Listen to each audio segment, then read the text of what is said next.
Inside the lobby, the cool air conditioning hit her flushed skin, but it did nothing to calm the tremor of dread rising in her chest. The receptionist at the marble desk looked up, her expression polite but detached. "Can I help you?" "Yes," Chloe said, trying to catch her breath without sounding frantic. "I have an interview with Mr. Thompson for the junior marketing coordinator position. Chloe Martinez." The receptionist tapped quickly on her computer, her brows knitting together. Her appointment was scheduled for 10 o'clock sharp. Chloe swallowed hard. "I know. Something happened on the way here. I'm just a few minutes late, but I'm here now and ready." The receptionist's lips pressed into a line as she picked up the phone and called upstairs, murmuring into the receiver. After a brief pause, her gaze returned to Chloe, less polite now, tinged with apology that felt more like a dismissal. "I'm sorry, but Mr. Thompson said the schedule is full. Sterling Communications has a strict policy about punctuality. He said he won't be able to meet with you." For a moment the world tilted. The walls seemed to white, the polished floor too cold, the air too still. Chloe tried to find words, her throat tightening around them. "Please, if I could just explain." The receptionist shook her head. Already moving on to something else on her screen, the conversation closed. "I'm very sorry." Chloe stood frozen, her fingers clutching the leather strap of her portfolio as though it could anchor her to reality. She turned slowly, forcing her legs to move, walking out of the gleaming lobby into the bright daylight, where people hurried past with purpose, their heels clicking on the pavement, their lives neatly in order, while hers felt like it was unraveling. On the bench outside the building she sat heavily, the leather portfolio balanced on her lap, her heart sinking deeper with every beat. She thought of Rita, of her grandmother's hopeful smile that morning, of the words she had repeated like a mantra: "Kindness opens more doors than ambition ever could." What doors had kindness opened today? All Chloe saw was the one door that had slammed shut by the time she returned to the apartment. The weight of failure clung to her shoulders. Rita looked up from her armchair, knitting needles resting in her lap, her silver hair glinting in the light. "How did it go?" she asked, her voice filled with the optimism of someone who believed in her granddaughter without limits. Chloe forced a small smile, but her eyes betrayed her. She dropped her bag by the couch and sank beside her grandmother, leaning against her shoulder like she had as a child after a scraped knee. "I didn't even get the interview," she whispered. "I was late. They wouldn't see me." Knitting needles stilled, and her gentle hand smoothed over Chloe's hair. "Why were you late, my love?" Chloe hesitated, then told her everything: the broken-down car, the man in the suit, the decision that had cost her the one chance she had been waiting for. Rita listened without interrupting, her eyes soft with both pride and sorrow. When Chloe finished, tears pricking her eyes, Rita tilted her chin so she would look at her. "You did the right thing. Never let anyone convince you otherwise. Jobs come and go. A person's character stays. You showed yours today." But though her grandmother's words soothed her heart, they did not quiet the gnawing fear in her stomach. Jobs did not come easily, not in this city, not when bills piled up on the kitchen counter, and every grocery run had to be calculated down to the last dollar. As she lay in bed that night, staring at the ceiling, Chloe felt the edges of panic creep in. What if this was her one chance and she had thrown it away? Meanwhile, across the city, James Harrison sat in the back of a replacement car, finally on his way to the board meeting he had been dreading. But his mind was not on the agenda or the endless financial charts his team would present. His mind kept circling back to the young woman who had appeared out of nowhere, knelt in the street in a crisp blazer, and worked on his car with more competence than half the men he paid six-figure salaries. Her face was etched into his memory-kind eyes, determined hands, an aura of sincerity that had disarmed him in less than a minute. Most people in this city would have walked past, annoyed by the inconvenience. She had stopped, risking her own plans for the sake of a stranger. James found himself replaying the way she had smiled when she explained her uncle had taught her about cars, the way she had not sought thanks or recognition. She had simply helped and walked away at the meeting. His executives droned on about numbers and strategies, but James barely heard them. He had built his empire by spotting potential, by recognizing value where others overlooked it. And something about that woman, he didn't even know her name, told him she was more than what she seemed. By the time the meeting ended, James had already made up his mind.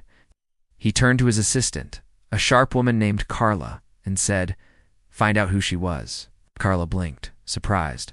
"Sir, the woman who helped me this morning. She was on foot near 5th and Main when my car broke down. Professional attire, brown hair, mid-20s. I want to know her name. Everything." Carla, accustomed to unusual requests from her boss, simply nodded. "I'll see what I can do." Back in her apartment, Chloe spent the next few days sending out resumes to smaller firms, applying for positions that paid less. Positions that had nothing of the glamour or growth Sterling Communications had promised. Each rejection email chipped away at her confidence. Nina tried to cheer her up over late-night phone calls, reminding her that life had a way of surprising people, but Chloe struggled to believe it. She thought of James only once or twice, fleetingly, as the stranger she had helped at the expense of her own dreams. She had no idea that somewhere in the city, he was thinking of her constantly, determined to track her down, certain that their paths were meant to cross again. And so part 2 closed with Chloe sitting at her small desk, staring at yet another rejection email glowing on her laptop screen, whispering to herself that she would keep trying, though doubt gnawed at her heart. Across the city, James Harrison leaned back in his leather chair, his gaze fixed out the window at the skyline he had conquered, his mind turning over the puzzle of the woman who had vanished into the crowd after helping him. He did not know her story, but he intended to find out. The unexpected reunion, the week that followed, felt heavier than any Chloe had known before. Each day a slow march of disappointment, where her inbox filled with polite rejections, where every knock at the door or ring of the phone carried the possibility of opportunity, but delivered nothing but silence. She rose early each morning with determination, ironing her blazer again and again, as though crisp fabric could press away the growing worry in her heart. She sent out resumes with carefully crafted cover letters, rehearsed interview answers in the mirror, and even signed up for a few virtual career fairs that promised networking but produced nothing but waiting rooms filled with strangers, who all wanted the same scarce positions. At night, she would sit at the small kitchen table with Rita, eating simple meals of rice and beans, pretending to smile while her grandmother reminded her that something better would come. Yet in the quiet of her room, when the lights were out and the city hummed in the distance, Chloe let herself feel the weight of failure, her tears falling silently into her pillow. Her grandmother noticed, of course. Rita had the kind of wisdom that comes not from books, but from years of surviving storms. One evening, as she folded laundry, she said gently, "Life has a way of turning what looks like an ending into a beginning. You don't see the path now, but that doesn't mean there isn't one." Chloe wanted to believe her, but her heart was weary, and doubt crept in like shadows through cracks in the wall. Meanwhile, James Harrison could not push the memory of her away. In his world, most people wanted something from him: contracts, investments, partnerships, favors, but she had wanted nothing. She had given her time freely, risked her own opportunity for his sake, and walked away with only a brief smile. He found himself distracted in meetings, his mind replaying the sight of her kneeling by his car with confident hands, her voice steady as she explained what she was doing. When he asked his assistant Carla to find her, he hadn't expected how difficult it would be. Traffic cameras had caught images of the scene, but they were grainy, and tracing one young woman through the city was like chasing a shadow. Still, James insisted, checking in daily, his determination surprising even himself. Days passed like this until Nina Foster, Chloe's best friend, called with unexpected news. Nina worked at a downtown coffee shop, one of those trendy places, where wealthy executives and young professionals mingled over lattes and laptop screens. "You are not going to believe this," she said breathlessly one evening, her voice bubbling through the phone. "One of our regular customers gave me 2 extra tickets to the Harrison Foundation's annual charity gala. It's this Saturday. Chloe, you have to come with me." Chloe nearly laughed at the absurdity of it. A gala. She didn't own a dress fancy enough, didn't have the confidence to walk among the city's elite. "Nina, that's not my world. I'd stick out like a sore thumb. That's exactly why you need to come, Nina insisted. You've been drowning in rejection letters for weeks. You need a night out. Something different. Something that reminds you the world is bigger than resumes and interviews. And who knows, you might meet someone who can help. The choice that changed everything. The morning sun crept into the little apartment with a golden warmth that touched every corner of the modest space, slipping past the thin curtains and scattering soft rays over the worn-out furniture, the faded rugs, and the old wooden frames holding photographs that told the story of a family built not on wealth, but on love, sacrifice, and resilience. Chloe Martinez stood quietly before the mirror propped against the wall in her bedroom, adjusting her navy blazer for what felt like the 10th time, smoothing her dark hair until not a strand was out of place, whispering to herself that she was ready, that she had waited for this moment for years, and that today would be the beginning of something new. Her heart raced with the anticipation that only comes when life offers a chance that feels too important to miss. And though her hands trembled slightly as she held her leather portfolio, her eyes held a flicker of determination. It was not just another interview, it was the interview at Sterling Communications. It's the most prestigious marketing firm in the city, the company every graduate dreamed of working for, the place that promised not only a steady paycheck, but also growth, opportunity, toned, and a sense of belonging in a world where so many felt invisible. From the small kitchen, her grandmother Rita called her name with the same warm affection that had shaped Chloe's childhood, her voice carrying through the apartment with a strength that age had not managed to take away.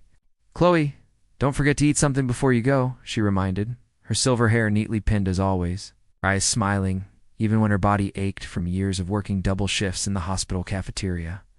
Rita had raised Chloe from the age of 8 after tragedy struck and her parents were gone, and she had done it with grace, with stubbornness, and with the kind of love that often went unacknowledged by the world but left an unshakable mark on the soul of the child. It was given too. The aroma of fresh toast and coffee filled the tiny apartment, a smell that was both ordinary and extraordinary, because in that smell lived all the mornings when Rita had forced herself to smile, to keep going, to make sure Chloe grew up with hope in her heart. Chloe kissed her grandmother's cheek, feeling the familiar softness of her skin, and accepted the travel mug of coffee that Rita pressed into her hands like a sacred blessing. Remember, kindness opens more doors than ambition. "Ever could," Rita said with her usual wisdom, her wrinkles deepening as her lips curved into a smile. Chloe nodded, though her thoughts were fixed on the importance of ambition today, because this interview was not just about her future, but about giving Rita the life she deserved. A life free of double shifts and aching joints. A life where her sacrifices would finally be rewarded. She whispered a thank you, whispered a promise that she would make her proud, and hurried down the narrow hallway, her heart pounding with a mix of excitement and fear. The bus ride downtown began smoothly, the familiar hum of the engine calming her nerves for a few moments as she sat by the window, reviewing her notes for the last time. She had studied Sterling Communications inside and out, memorized their recent campaigns, analyzed their approach to social media, even rehearsed answers to every possible interview question she could imagine. Her phone buzzed with a message from Nina Foster, her best friend since college, who had always been her anchor during storms. "Break a leg today. You're going to crush it. Coffee celebration tonight no matter what." Chloe smiled at the text, her chest tightening with gratitude for Nina's unwavering support, for the way she always reminded Chloe that she was never alone.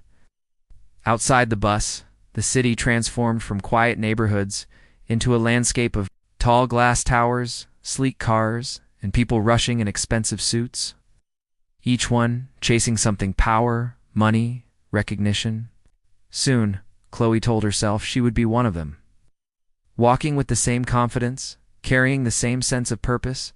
When she transferred to the second bus, she checked her watch and allowed herself a small sigh of relief. 9:15. Perfect timing. The interview was at 10, and she would even have 15 minutes to spare to gather herself, review her notes again, and calm her nerves before facing the panel. She leaned back in her seat, her thoughts flickering between dreams of the future and memories of Rita's sacrifices, when suddenly The bus came to an abrupt stop. The sudden halt threw passengers forward in their seats, and a ripple of frustration filled the air as drivers outside honked their horns, the sound growing louder with each passing second.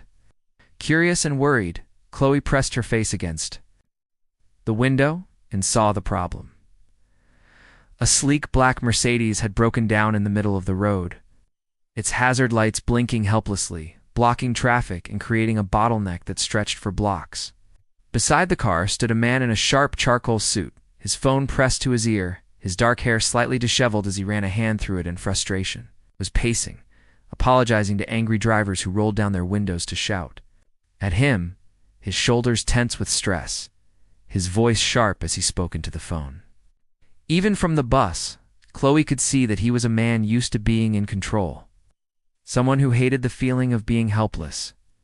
James Harrison, though Chloe did not yet know his name, was living through one of the rare moments when life refused to bend to his will. He was the founder and CEO of Harrison Technologies, a company that had become a giant in the tech world. And today he was supposed to be at his office for a crucial board meeting, a meeting that could influence the future of his company. His usual driver had called in sick, forcing him to drive himself in his backup car. And now the car had chosen the worst possible time to fail him, barked orders into his phone demanding a replacement car, but he knew it would take time, and every wasted minute made his chest tighten with anger. Chloe checked her phone again. 9:40? She had 20 minutes left. If the traffic cleared soon, she might still make it. But as the seconds slipped by, the truth pressed down on her helping. This man would mean risking her interview. She looked around at the other passengers, most of them annoyed but unwilling to get involved. Her grandmother's voice echoed in her heart. Kindness opens more doors than ambition ever could. For a moment she wrestled with herself, torn between her dream and her values, between the future she wanted and the person she was raised to be. Then, with a deep breath, she stood, clutching her portfolio tightly, and walked to the front of the bus. "Excuse me, I need to get off here," she told the driver. The driver looked at her like she was out of her mind. "Lady, you're going to be stuck in the middle of traffic? Are you sure about that?" "I'm sure," Chloe said firmly, stepping into the warm morning air as the doors closed behind her. The noise of honking cars and frustrated voices surrounded her, but she tuned it all out, weaving between vehicles until she reached the stranded Mercedes. The man ended his call as she approached, turning with an expression of irritation that softened into surprise when he saw her standing there in her neatly pressed blazer. Her eyes kind but determined. "Do you need help?" Chloe asked, raising her voice over the horns. James blinked, momentarily stunned that a stranger, young woman in professional attire, no less, had stepped out of her day to approach him. "That's very nice of you," he said cautiously. "But I don't want to make you late for wherever you're going. You look like you have somewhere important to be." Chloe glanced at her watch, a 9:42. Her heart clenched, but she swallowed her fear and nodded. "I do, but maybe I can help quickly." "What seems to be the problem?" "The engine just died." Warning, no noise, nothing. It just shut off. "I've called for assistance, but they won't be here for at least half an hour."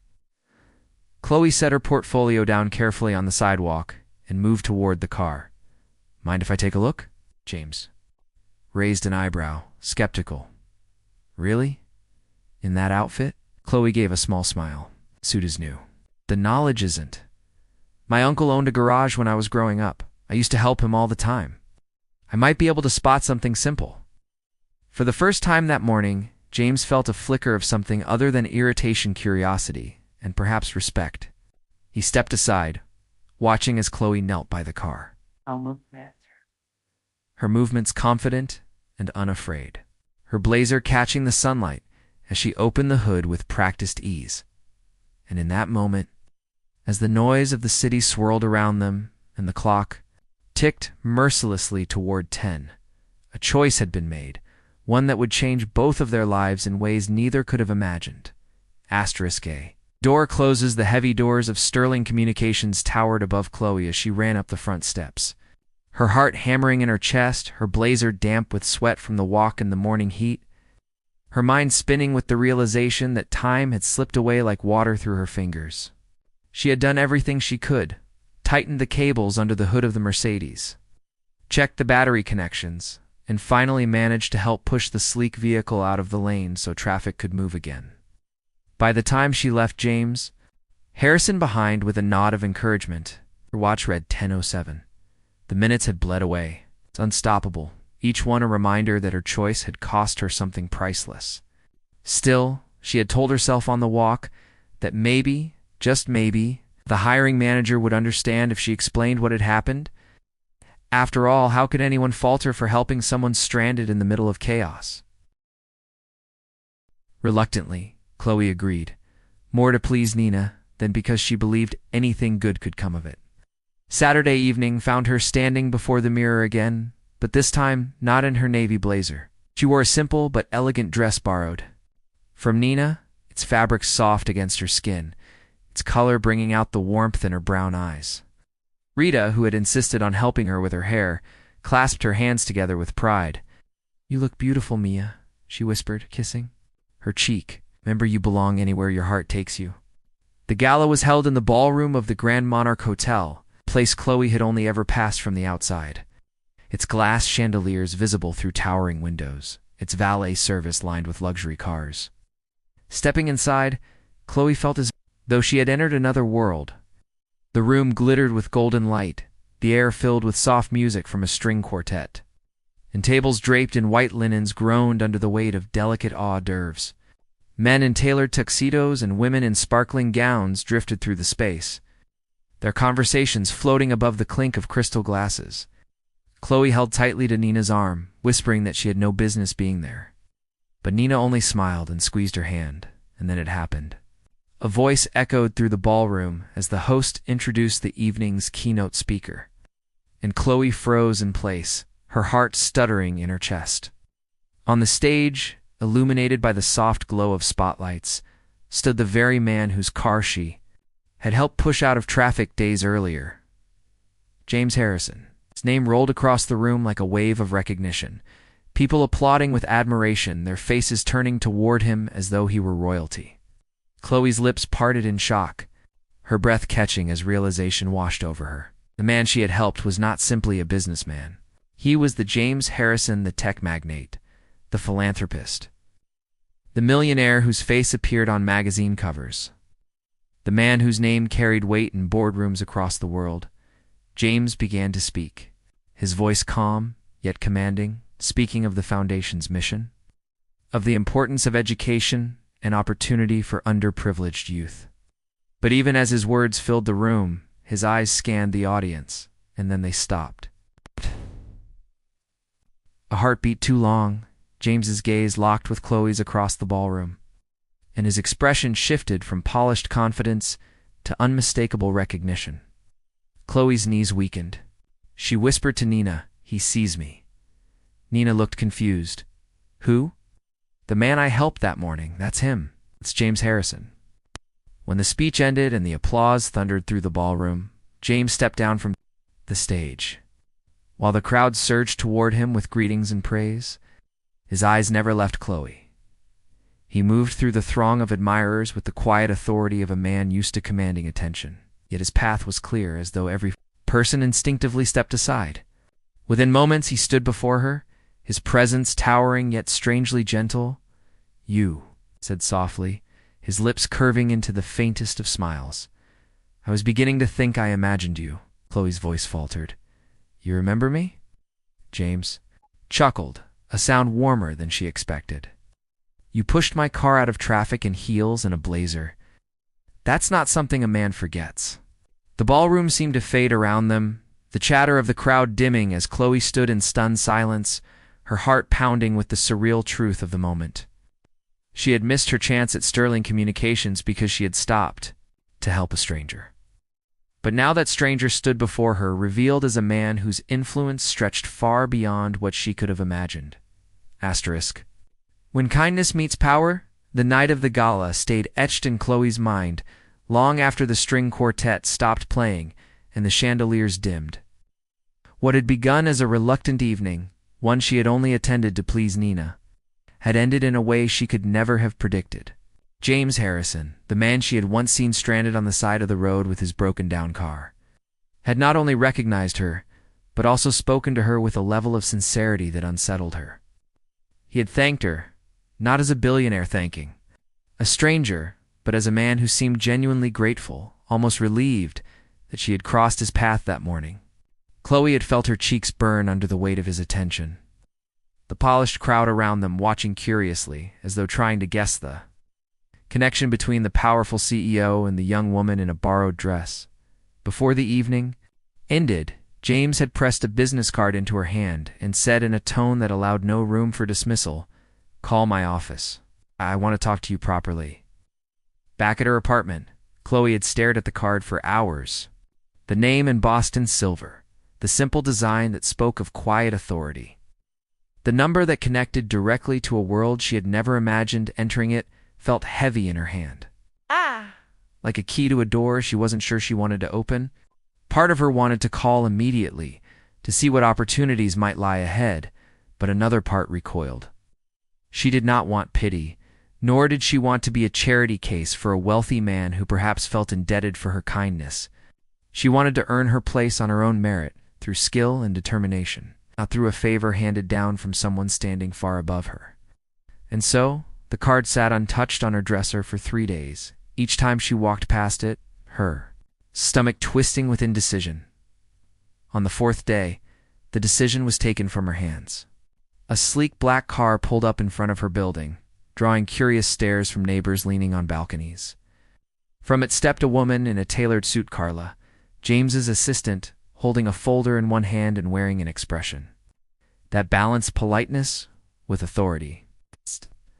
She knocked on Chloe's door, and when Chloe opened it, still wearing her worn jeans and a simple t-shirt, Carla introduced herself briskly. "Mr. Harrison asked me to deliver this personally." The folder was not a contract, as Chloe had half feared, but an invitation. A formal letter requesting her presence at Harrison Technologies headquarters for an interview, not for charity, not for a symbolic role, but for an actual position in their marketing division.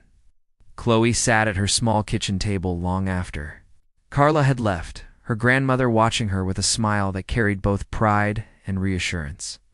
"This is your chance, Mia," Rita said softly. "He saw something in you. Not just kindness. Potential." Chloe hesitated, tracing the embossed logo at the top of the letter. What if this was simply his way of paying a debt? What if she walked into that gleaming glass tower and found herself mocked, dismissed as the girl who stumbled into opportunity by accident? Still, her grandmother's words rooted themselves in her heart. Potential. Perhaps James had recognized what Sterling Communications had overlooked when they turned her away for being late. The day of the interview at Harrison Technologies, Chloe dressed once again in her navy blazer. Her leather portfolio clutched tightly in her hands, her nerves crackling like static beneath her skin. The headquarters towered above the city skyline, a gleaming monument of steel and glass that seemed almost intimidating in its perfection. Inside, the lobby was vast, filled with sculptures that blended art and technology, the air humming with quiet efficiency as employees moved with purpose. Unlike Sterling Communications, however, no receptionist dismissed her. Instead, she was greeted warmly, escorted to the 20th floor, led into a sleek conference room where a panel of managers waited. James was not in the room, and Chloe was both relieved and unsettled by his absence. This was what she wanted, wasn't it? A chance to prove herself without his influence, without his eyes watching her every move. The questions began, sharp and professional, probing into her knowledge of marketing, her understanding of digital campaigns, her ability to analyze data and present ideas. At first, Chloe's voice wavered, but as the minutes passed, she found herself steadying, drawing strength from every late-night study session, every textbook page she had memorized, every small project she had worked on at university. She spoke of creative campaigns she had envisioned, of strategies to engage younger audiences, of how companies could balance profit with social responsibility. By the time the panel nodded and thanked her, Chloe's heart was racing not with fear, but with the quiet certainty that she had shown them her worth. As she left the conference room, James was waiting in the hallway. He stood with his hands in his pockets, his posture relaxed, but his eyes fixed on her with an intensity that made her breath catch. "Well," he asked, his lips curving into a faint smile. Chloe swallowed, unsure if she should tell him the truth of her nerves. But finally she managed. "I did my best." "That's all anyone can ask," James replied, his voice warm. "But I have a feeling your best is something extraordinary." The words lingered in her mind as she walked out of the building, the sunlight reflecting off the glass towers around. For the first time in weeks, hope bloomed in her chest again, fragile but real. She had not been handed anything. She had earned the right to be heard, to be considered, to stand on her own feet. Days later, the call came. She had been offered the position of junior marketing coordinator at Harrison Technologies. The salary was more than she had dared to hope for, the benefits generous, the opportunities vast. Chloe accepted with trembling hands, tears slipping down her cheeks as her grandmother hugged her tightly. Asterisk. But what she did not expect was how James continued to appear in her life even after the interview was over. He checked in with her during her first weeks, not hovering, but offering encouragement when the workload felt overwhelming. He stopped by the marketing floor to ask how projects were progressing, his presence commanding yet never condescending. More than once, Chloe caught the curious stares of her coworkers, whispers following her as she passed, speculation about the relationship. Between the CEO and the new hire, she ignored them, focusing instead on proving herself every single day. James, for his part, found himself drawn to her in ways he had not anticipated. It was not only her intelligence, though he admired her ideas and the way she spoke with conviction in meetings. It was her resilience, the quiet dignity with which she carried herself, the way she treated every colleague with respect, regardless of rank. He had spent years surrounded by people who calculated their every move, who flattered him for gain, who measured worth in numbers. Chloe was different. She measured worth in effort, in kindness, in integrity. One evening, weeks into her new role, James invited her to join him for coffee in the quiet lounge of the building. The city lights glittered beyond the tall windows as he leaned forward, his voice thoughtful. "You know, you could have walked past that morning. Most people did. But you didn't. And because of that, we're both here now." Chloe met his gaze, her voice steady, though her heart raced. "If I'd walked past, I would have been on time for my interview at Sterling. Maybe I'd be working there now." "Maybe," James said with a small smile. "But then Sterling would have gained you, and I would have lost the chance to know you. And that would have been a mistake I couldn't afford." The words left her speechless, her cheeks warming as silence settled between them, filled only by the hum of the city outside. It was in that moment Chloe realized her grandmother's wisdom had proven true. Kindness had indeed opened a door when she had never expected. A door that led not just to a career, but to a connection that was beginning to change everything she thought she knew about fate, about opportunity, and about herself. Asterisk, a life transformed close. First months at Harrison Technologies were nothing short of a whirlwind. She entered the marketing department as a junior coordinator. But from the very first week, her presence was felt in ways no one could ignore. She poured herself into every assignment, working late into the night not because she wanted to impress anyone, but because she felt a responsibility to prove, to herself most of all, that she belonged in that shining glass tower. Each campaign she touched carried traces of her creativity, her understanding of people, her ability to see not just data, but the human emotions behind it.